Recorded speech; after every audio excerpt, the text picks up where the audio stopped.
Hi everyone. ಕರಾವಳಿ ಪ್ರದೇಶಗಳಲ್ಲಿ ಅದರಲ್ಲೂ ಗೋವಾ ಮಂಗಳೂರು ಸೈಡ್ನಲ್ಲಿ ಕ್ರಿಸ್ಮಸ್ ಹಬ್ಬದಲ್ಲಿ ಬಹಳ ವಿಶೇಷವಾಗಿ ಮಾಡ್ಕೊಳ್ಳುವಂಥ ಕಲ್ಕಲ್ ಅಥವಾ ಕುಲ್ಕುಲ್ ಹೇಗೆ ಮಾಡೋದು ಅಂತ ತೋರಿಸ್ಕೊಡ್ತಾ ಇದ್ದೀನಿ. ಈ ಕಲ್ಕಲ್ ಒಂದು ರೀತಿಯಾದ ಸ್ವೀಟ್ ಸ್ನ್ಯಾಕ್. ಹೊರಗಡೆಯಿಂದ ತುಂಬಾ ಕ್ರಂಚಿಯಾಗಿ, ಒಳಗಡೆಯಿಂದ ತುಂಬಾ ಸಾಫ್ಟಾಗಿ, ಬಾಯಲ್ಲಿ ಇಟ್ಟ ತಕ್ಷಣ ಕರ್ಗೋಗುತ್ತೆ. ಬಹಳ ಕ್ವಿಕ್ಕಾಗಿ ಮಾಡ್ಕೊಳ್ಬೋದು. ಇದನ್ನು ಮಾಡೋ ವಿಧಾನ ಎಷ್ಟು ವಿಶೇಷವಾಗಿದೆಯೋ ಇದ್ರ ರುಚಿ ಕೂಡ ಅಷ್ಟೇ ವಿಶೇಷವಾಗಿದೆ. ಸಾಂಪ್ರದಾಯಿಕವಾಗಿ ಮಾಡ್ಕೊಳ್ಳೋ ಕಲ್ಕಲ್ನಲ್ಲಿ ಮೊಟ್ಟೆ ಕಾಯಿ ಹಾಲನ್ನು ಬಳಸ್ತಾರೆ. ಆದರೆ ನಾನಿವತ್ತು ಮೊಟ್ಟೆ ಕಾಯಿ ಹಾಲು ಬದಲು ಬರೀ ಹಾಲನ್ನು ಬಳಸಿ ಅಷ್ಟೇ ಕ್ರಂಚಿಯಾದ ಕಲ್ಕಲ್ ಹೇಗೆ ಮಾಡೋದು ಅಂತ ತೋರಿಸ್ತೀನಿ. ಈ ಕಲ್ಕಲ್ನ ಹಿಟ್ಟು ರೆಡಿ ಮಾಡ್ಕೊಳ್ಳೋಕ್ಕೆ ಮೊದಲಿಗೆ ಒಂದು ಬೌಲ್ನಲ್ಲಿ ಅರ್ಧ ಕಪ್ಪಷ್ಟು ಚಿರೋಟಿ ರವೆನ ಹಾಕ್ಕೊಂಡಿದ್ದೀನಿ. ಚಿರೋಟಿ ರವೆ ಎಷ್ಟು ತೊಗೊಳ್ತೀವೋ ಅಷ್ಟೇ ಅಳತೆಯಲ್ಲಿ ಅರ್ಧ ಕಪ್ಪಷ್ಟು ತುಪ್ಪ ಹಾಕಿ, ಹಾಗೆ ಅರ್ಧ ಟೀ ಸ್ಪೂನ್ ಏಲಕ್ಕಿ ಪುಡಿ ಹಾಕಿ ಚೆನ್ನಾಗಿ ಮಿಕ್ಸ್ ಮಾಡ್ಕೊಳ್ಬೇಕು. ತುಪ್ಪ ಬದಲು ಎಣ್ಣೆ ಅಥವಾ ಡಾಲ್ಡಾ ಕೂಡ ಹಾಕ್ಕೊಳ್ಬೋದು, ಆದರೆ ಇದಕ್ಕೆ ತುಪ್ಪ ಹಾಕಿದ್ರೇ ರುಚಿ ಜಾಸ್ತಿ. ಹಾಗೆ ಏಲಕ್ಕಿ ಪುಡಿ ಬದಲು ವೆನಿಲಾ ಎಸೆನ್ಸ್ ಇದ್ದರೆ ಅರ್ಧ ಟೀ ಸ್ಪೂನಷ್ಟು ವೆನಿಲಾ ಎಸೆನ್ಸ್ ಕೂಡ ಹಾಕ್ಕೊಳ್ಬೋದು. ಇದನ್ನು ಚೆನ್ನಾಗಿ ಮಿಕ್ಸ್ ಮಾಡಿ ಒಂದು 10 ನಿಮಿಷ ರವೆನ ನೆನೆಯಲಿಕ್ಕೆ ಬಿಡೋಣ.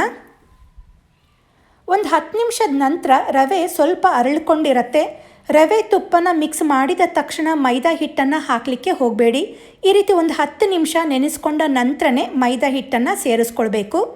ಈಗ ಇದಕ್ಕೆ ಅರ್ಧ ಕಪ್ ಚಿರೋಟಿ ರವೆ, ಅರ್ಧ ಕಪ್ ತುಪ್ಪಕ್ಕೆ 2 ಕಪ್ಪಷ್ಟು ಮೈದಾ ಹಿಟ್ಟನ್ನು ಹಾಕ್ಕೊಳ್ತಾ ಇದ್ದೀನಿ.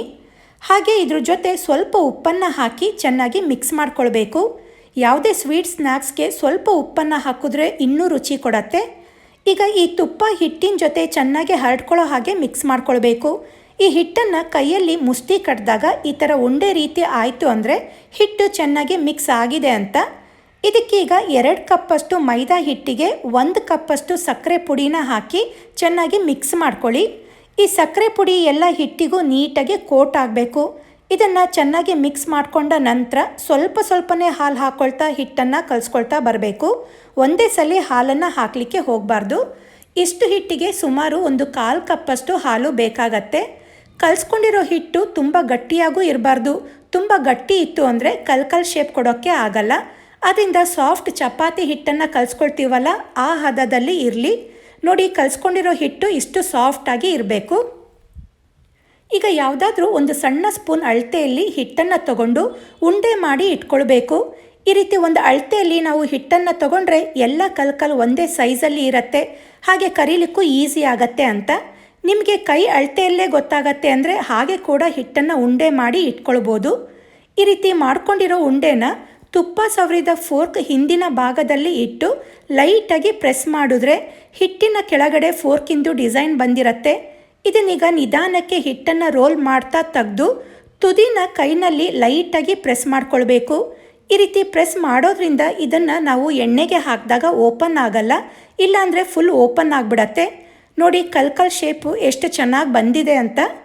ಈ ಕಲ್ಕಲ್ ಮಾಡಲಿಕ್ಕೆ ಅಂತಲೇ ವುಡನ್ ಮತ್ತು ಪ್ಲಾಸ್ಟಿಕ್ದು ಕಲ್ಕಲ್ ಮೇಕರ್ ಅಂತಲೇ ಸಿಗತ್ತೆ. ಅದು ಇದ್ದರೆ ಅದರಿಂದನೇ ಈಸಿಯಾಗಿ ಮಾಡ್ಕೊಳ್ಬೋದು. ಅದಿಲ್ಲ ಅಂದರೆ ಫೋರ್ಕ್ ಬಳಸಿ ಕೂಡ ಈಸಿಯಾಗಿ ಮಾಡ್ಕೊಳ್ಬೋದು. ಒಂದು 2 ಸಲ ಮಾಡಿದ್ರೆ ಸಾಕು, ಒಂದು ಐಡಿಯಾ ಬರುತ್ತೆ. ಹಾಗೆ ಮಾಡಲಿಕ್ಕೂ ಇಂಟ್ರೆಸ್ಟಿಂಗ್ ಆಗಿರುತ್ತೆ. ನೋಡೋಕ್ಕೂ ಕೂಡ ತುಂಬಾ ಚೆನ್ನಾಗೇ ಕಾಣಿಸುತ್ತೆ. ಈಗ ಕರೀಲಿಕ್ಕೆ ಬೇಕಾದಷ್ಟು ರೆಡಿ ಮಾಡಿ ಇಟ್ಕೊಂಡಿದ್ದೀನಿ. ಎಣ್ಣೆನ ಚೆನ್ನಾಗಿ ಕಾಯಿಸ್ಕೊಂಡು ಫ್ಲೇಮ್ನ ಫುಲ್ಲು ಲೋ ಮಾಡಿ ಹಾಕಿ ನಿಧಾನಕ್ಕೆ ಕರಿಬೇಕು. ಇದು ಬೇಗ ಫ್ರೈ ಆಗಿಬಿಡತ್ತೆ. ಎಣ್ಣೆಯಿಂದ ತೆಗಿಯೋದು ಸ್ವಲ್ಪ ನಿಧಾನ ಆದರೂ ಬೇಗ ಸೀದೋಗ್ಬಿಡತ್ತೆ. ಆದ್ದರಿಂದ ಇನ್ನೇನು ಲೈಟ್ ಗೋಲ್ಡನ್ ಬ್ರೌನ್ ಆಗ್ತಿದ್ದಂಗೆ ಎಣ್ಣೆಯಿಂದ ತೆಗೆದು ಬಿಡಬೇಕು. ಇದು ಬಿಸಿ ಇದ್ದಾಗ ಮೆತ್ತಗೆ ಇರುತ್ತೆ, ಆರ್ತಿದ್ದಂಗೂ ಕ್ರಂಚಿ ಆಗ್ತಾ ಹೋಗುತ್ತೆ. ಈಗ ಕಲ್ಕಲ್ ರೆಡಿಯಾಗಿದೆ. ಹೊರಗಡೆಯಿಂದ ಕ್ರಂಚಿಯಾಗಿ, ಒಳಗಡೆ ತುಂಬಾ ಸಾಫ್ಟ್ ಆಗಿರುತ್ತೆ. ಖಂಡಿತ ಒಂದ್ಸಲಿ ಟ್ರೈ ಮಾಡಲೇಬೇಕಾದ ಸ್ನ್ಯಾಕ್ ಇದು. ಡಿಫ್ರೆಂಟ್ ಟೇಸ್ಟ್ ಕೊಡುತ್ತೆ. ಈ ಕಲ್ಕಲ್ ರೆಸಿಪಿ ನಿಮಗೆ ಇಷ್ಟ ಆಗಿದೆ ಅಂತ ಅಂದ್ಕೊಳ್ತೀನಿ. ಇಷ್ಟ ಆಗಿದ್ರೆ ವಿಡಿಯೋಗೆ ಲೈಕ್ ಕೊಡಿ, ಶೇರ್ ಮಾಡಿ, ನನ್ನ ಚಾನಲ್ನ ಸಬ್ಸ್ಕ್ರೈಬ್ ಮಾಡ್ಕೊಳ್ಳಿ. ಇನ್ನೂ ಇದೇ ರೀತಿಯಾದ ಒಳ್ಳೆ ರೆಸಿಪಿಗಳಿಗೆ ನನ್ನ ಯೂಟ್ಯೂಬ್ ಚಾನಲ್, ಫೇಸ್ಬುಕ್ ಪೇಜ್ ಹಾಗೂ ಇನ್ಸ್ಟಾಗ್ರಾಮ್ ಅಕೌಂಟ್ನ ಫಾಲೋ ಮಾಡೋದನ್ನು ಮರಿಬೇಡಿ. Thank you.